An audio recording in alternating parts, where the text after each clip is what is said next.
Hi, everyone. Welcome to another edition of the Dr. B Show. This episode is amazing with the great Nancy Robles. She's a fellow Berkeley College alum. We discuss everything from education to diversity, equity, inclusion to everything in between. I hope you enjoy the episode. Take care. Hi, everybody. Welcome to another edition of the Dr. B Show. I have the great Nancy Robles. Nancy, how are you today? I am amazing. I'm doing great. And I'm so excited to be here. Thank you so much for the invite. Thank you. I've been dying to have you on the Dr. B Show, and I'm glad we finally made the time. So let's dive right into it, my friend. So tell everyone about yourself. Well, my name is Nancy Robles, as you said. I am a Patterson native. I was actually born in Costa Rica, but I moved to Patterson when I was 8, and I grew up in Patterson. Okay. I went to Berkeley College. I am a mother of 5. I have been in the finance industry for 23 years, and I started when I was 26. I'm aging myself. When I was a single mom of 3 on welfare, and I needed, to advance myself and my children. I got a paralegal degree at Berkeley, started in finance doing contracts, went back to Berkeley, got my bachelor's degree. I have an MBA from University of Phoenix. I'm currently working on a doctoral at University of Phoenix, and I'm currently the president of Eastern Funding, which is a bank-owned finance company. We are about 1.4 billion in assets, and I've been with them for 18 years. I love it. I love it. Love it. Love it. Love it. Love it. Love how far, and I'm seeing your growth. You've seen our growth. We're growing together, right? So I love it. Yes, we have. Yes, that's amazing. It's wonderful. That's one of the things that makes being on your show so exciting, because we have grown together, and it's always so exciting to see someone that I've known for so long and to see you flourish in your career. And it's just wonderful. I'm so happy for you. Thank you. Happy for you too as well. So you mentioned, we both obviously graduated from Berkeley, right? Undergrad from Berkeley. You got the MBA and working on the doctorate at the University of Phoenix. So how has these, I'm big on education. How has the experiences at both University of Phoenix and Berkeley help you in what you're doing today?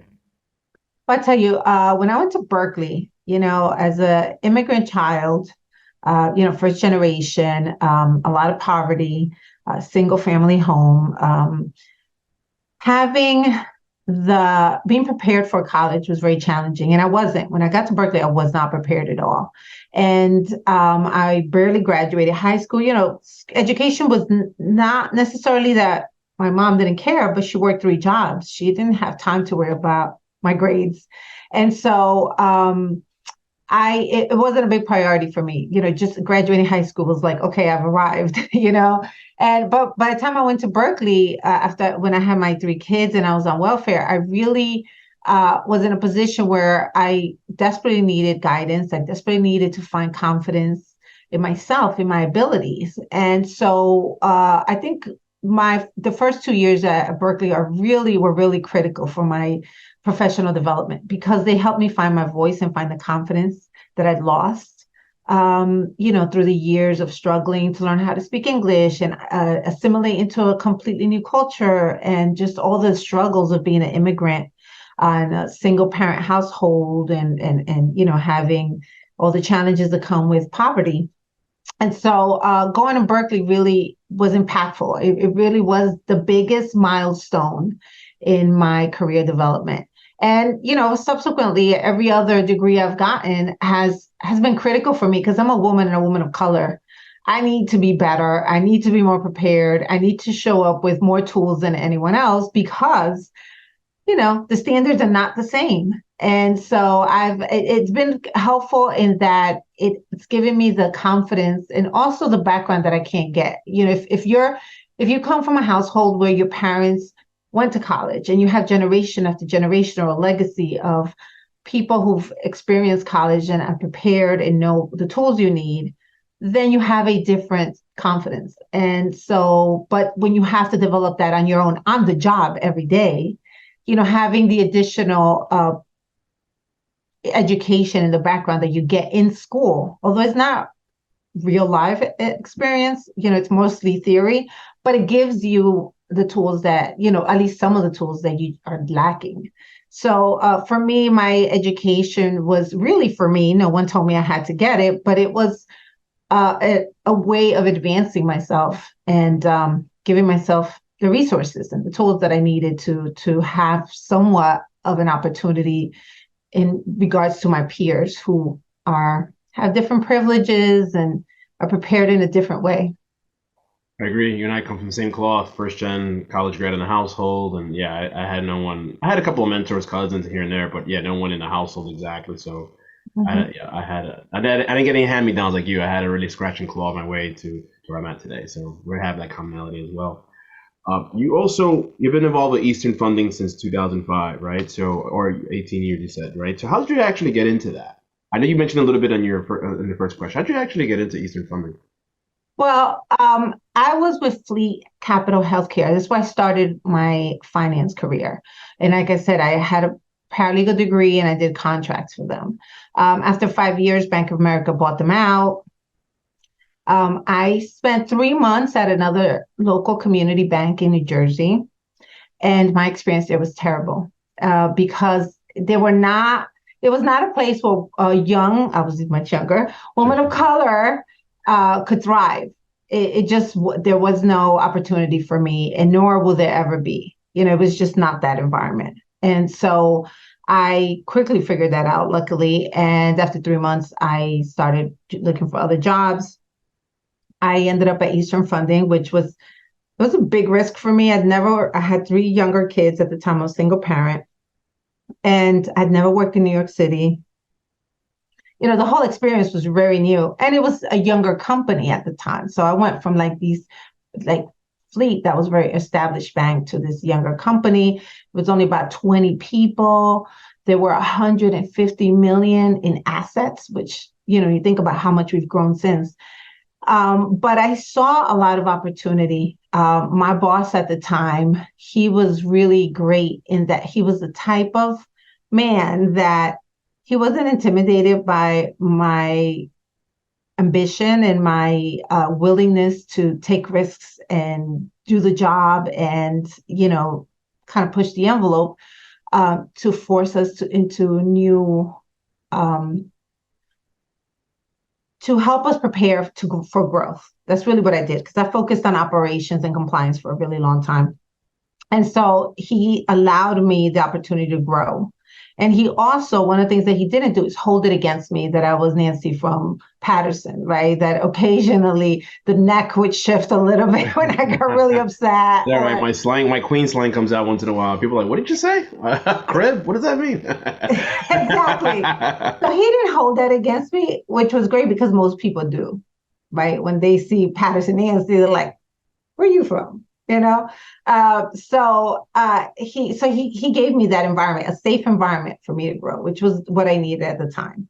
And that's how I got involved with Eastern. It was completely an accident, and there was no like strategy behind it. It seemed like a nice place. He was a nice person. He gave me and I had these three kids and I had to I didn't have the luxury of strategizing and looking into, when you're someone who's struggling and just trying to get an opportunity, I never thought about company culture or diversity. Like those things weren't even anywhere near my mind. In I your just mind, needed a job. that was just a pipe dream. I was even a little more near your mind, right? All that stuff, right? Exactly. It wasn't, I really, it's funny because when I started at Fleet, I remember experiencing microaggression, Mhm. but not knowing that it was microaggression, right? And I had a friend who she and I are still friends, and she actually went to Berkeley, and then we worked together at Fleet.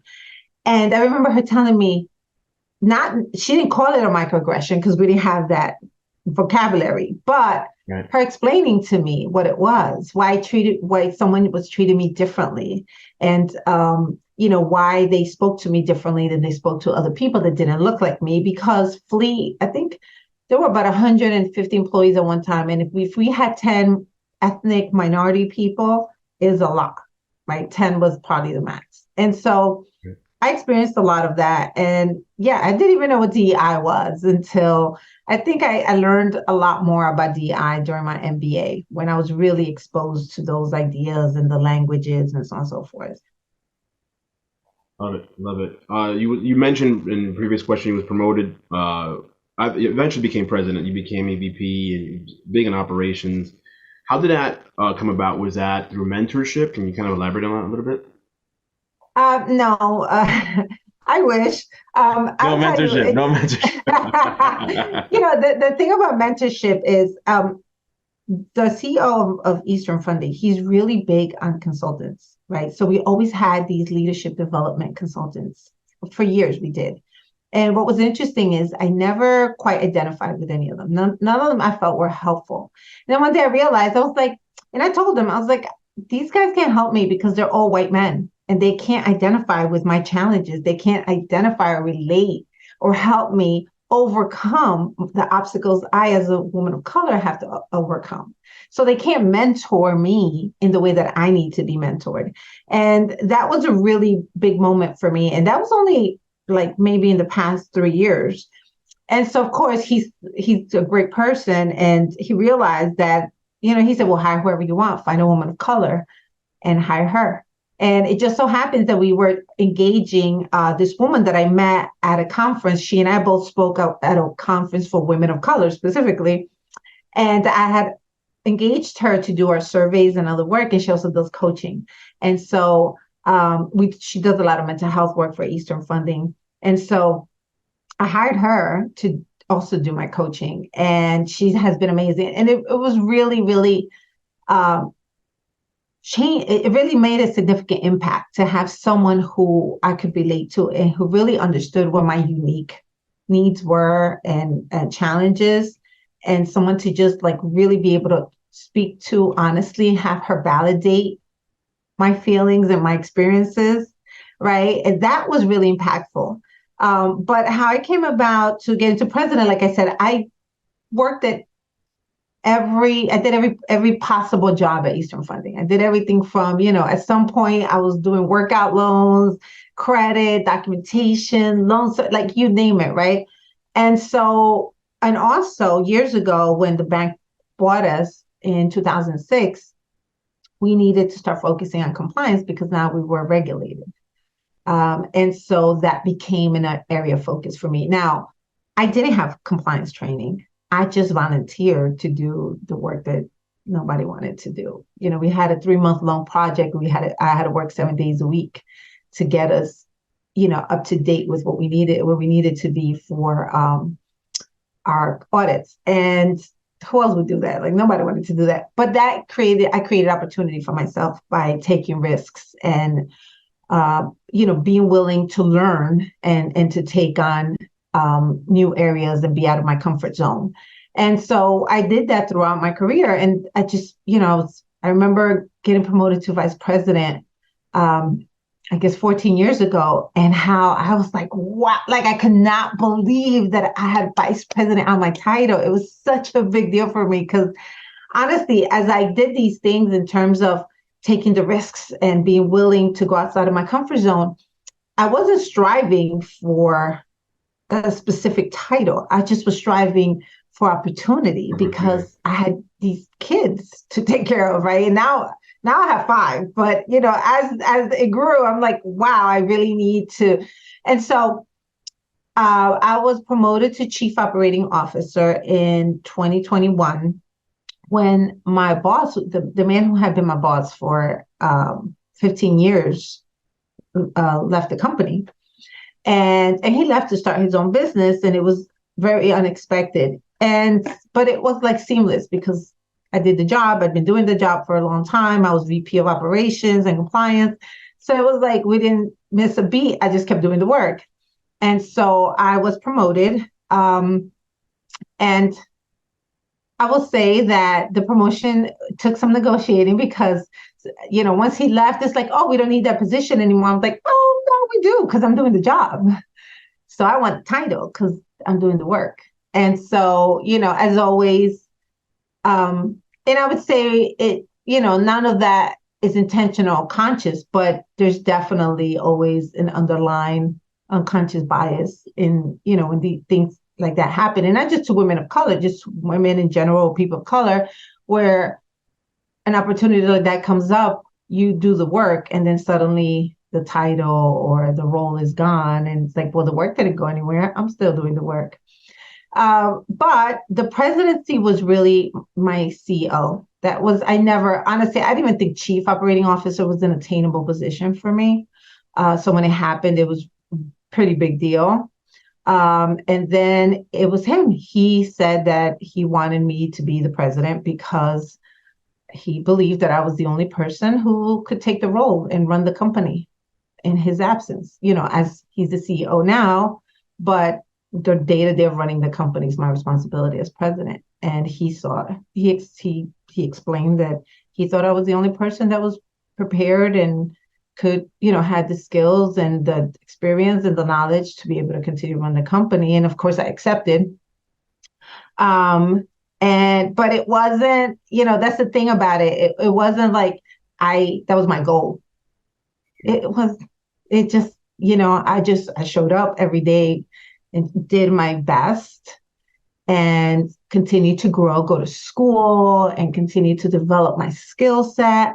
And I just happened to be prepared when the opportunity came up. Love it. Yeah, preparation and process, right? It's all about those two things, right? So great.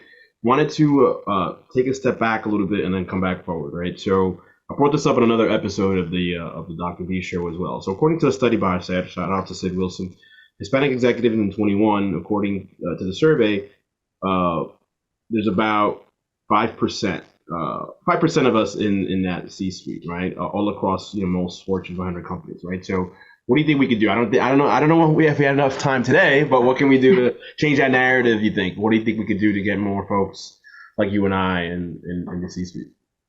Well, I would tell you to go down even further. In finance, according to the government, finance is the least diverse industry, and 1.2% of C-suite executives are Hispanic women. So I always say I'm the only one. You're the only one, That's right, me. exactly. I'm the 1.2. The 0.2 is because I laugh really loud, I guess.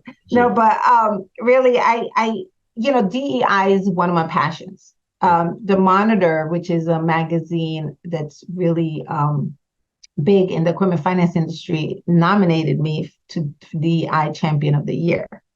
And I was shocked, but I can see why. And it's mostly because last year, I did national talks within the equipment finance industry about DEI.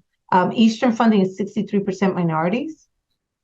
And in an industry that is, equipment finance is even less diverse than finance in general. So it has been very intentional. And the one thing that I will say is that even the other organizations or banks that, brag about their diversity usually stops at entry-level positions, right? And then as you go up within middle management and then the executives, there's little to no diversity. I have been the only woman or person of color on my executive team always, as long as I've been there. And I continue to be the only woman and person of color amongst 7 executives that make up that C-suite. And so that's a lot of burden for one person, right? To be the representation. But what I have been able to do through the years that I've been there is our mid-level management is 50% minorities and 50% women. And so what I've done in my role with the platform and opportunity and, influence that I have is create opportunity. And what I always tell people is I don't hire people because they're people of color, because they're women, or they represent a minority group, right? Because when we're talking about diversity, we're talking about the LGBTQ community as well. Sure. But what I do is what makes us different is that we don't stop and say only a certain group of people automatically qualify. Instead, we say, let's look at everyone. And so we have the best talent, and that's what diversity is about. Diversity is about I don't hire people because they look a certain way or they represent a certain group. I look at everyone and treat them with equity and give them the same opportunity to showcase their talent. And then I go a step further. And when I say I'm talking about my team and not me, myself, because we've worked on this over years and years and years of working on our unconscious biases when we interview people, there's a group of us, and we're a diverse group. We represent different demographics within the group of people who interview, and we call each other out. Like if I, you know, for example, if there's an instance with someone, I don't know if they look a certain way or they showed up and use certain language. Also people who have other abilities, right? So, for example, one of the we have this young woman who came to us. She's a Hispanic background. She was only 20, just graduated college, and she had a bachelor's degree, and she didn't have any formal work experience on her resume. So we're like, people are like, oh, we don't know. But what we did is we asked questions. So it turned out that she'd been working in her parents' bodega since she was a kid. Now, when you dissect that a little bit, okay, so she's been dealing with customers, translating for her parents, dealing with landlords, vendors, all kinds of business related issues. And she's been doing this her entire, what more experience can you get? And this is her family's livelihood. So I think that what I'm getting to is that when we interview people who come from diverse backgrounds, who have different experiences, we have to change the way we interview, because most of us have been trained to interview and to look for potential candidates from the same places that do not fit, when you have a diverse group of people that you're talking to. Right. And you have to change. You have to be willing to go out of your own comfort zone and move away from what has been traditionally taught. Because what's been traditionally taught to us, the way you interview is for a certain group of people. That's the norm, which is, white folks. And so, who have college degrees, whose families have that legacy of, parents, generations of college students who are groomed a certain way, who present themselves a certain way.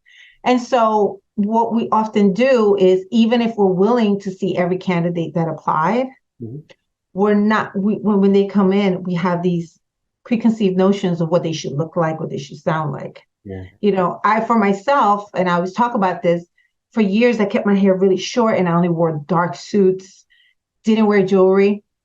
I wore diamond studs, and that was it, because I was trying to fit in to what I thought corporate America was acceptable in corporate America. And in more recent years, I'm like, no, that's not who I am at all. I'm big hoops Nancy with the big hair, bright lipstick, and I'm full of, all this energy. Yeah. Exactly. So I think that that's one of the things. Even now, when I go interview, people are taken back by, you're the president, because I show up like this. I mean, not that I'm interviewing, but I'm saying if I were, that's how people would respond, like, oh, you don't fit the profile. And so I think that a lot of what we have to do is start by creating a diverse base and then work consciously to prepare those people for the next opportunity within the organization. And then have a real, equal equity opportunity for people, real equity around the opportunity for people to be able to apply and advance. Love it. That was a long answer. Be ready. Long answer, but I like it. No, I like it. I love it. Now, which segues into my next to last question. So let's say for folks that are in that middle management spot, what can they do to, shatter the glass ceiling, kind of like what you did at Eastern Funding? What advice would you give those individuals? Well, I always say that company culture, when you're within an organization, the culture of the company is going to determine whether there's equity or not, and whether there's true opportunity. Traditionally, what I've told people is, well, what I did is I was better, more prepared, had more schooling than my peers. And honestly, that's the truth, but it's not what it should be. It's not, someone should not have to sacrifice their well-being and their family and prioritize their work so that they're always better, more prepared than their peers. Because honestly, what we're doing is also sacrificing our quality of life. And so that's what I had to do. And that's not what people should have to do. What I think the advice I would give someone now is the company where you're at is going to determine your future. And by that, I mean the culture. If when you look at the company, it's both, you have to have, as much as we need mentors, we also need advocates. We need people who are going to be in that office, because that's what's helped the people at Eastern Funding who I've helped, give opportunity to, is have someone in that room who's advocating, saying, hey, did you consider so and so?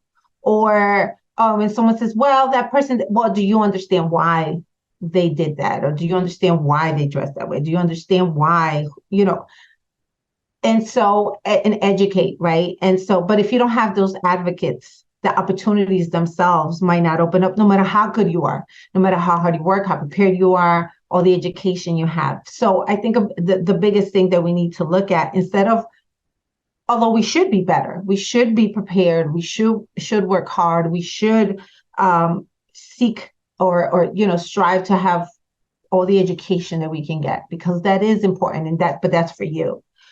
But you should also not have this additional burden of having to do all this extra work and not have a good quality of life, sacrifice your family for these goals.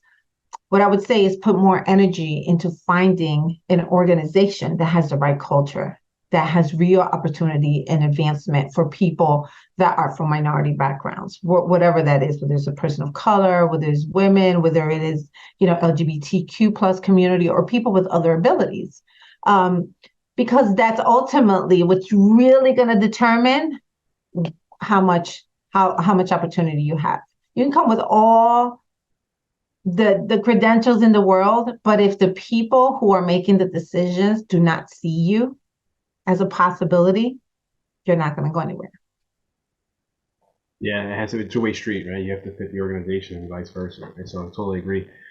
Nancy, it's been a pleasure having you on our show, the Dr. B Show. Time goes by fast when you're having fun. Where can people find you or contact you if they want to, Well, I'm all over LinkedIn. There you go. Right. So I'm Nancy A. Robles. If you look up Nancy Robles and probably New Jersey or Eastern Funding, you can find me on LinkedIn. I'm also on Instagram under Nancy A. Robles. So yeah, but LinkedIn is, I'm very, very active on LinkedIn, and that's somewhere that if someone messages me, I'm very likely to respond, because I'm pretty connected there. Love it, Nancy. It's a pleasure having you on your show. I enjoyed our conversation, and I hope my listeners will have some great takeaways and some call to action. So thank you for your time today. I really appreciate it. Yeah, I appreciate being here. Thank you for the opportunity. Hey everyone, thank you for listening to the episode of the Dr. B Show with Nancy Robles. And it was an amazing episode. She's an amazing human being, awesome friend. Hope you enjoyed it. Take care and hug somebody. Take care.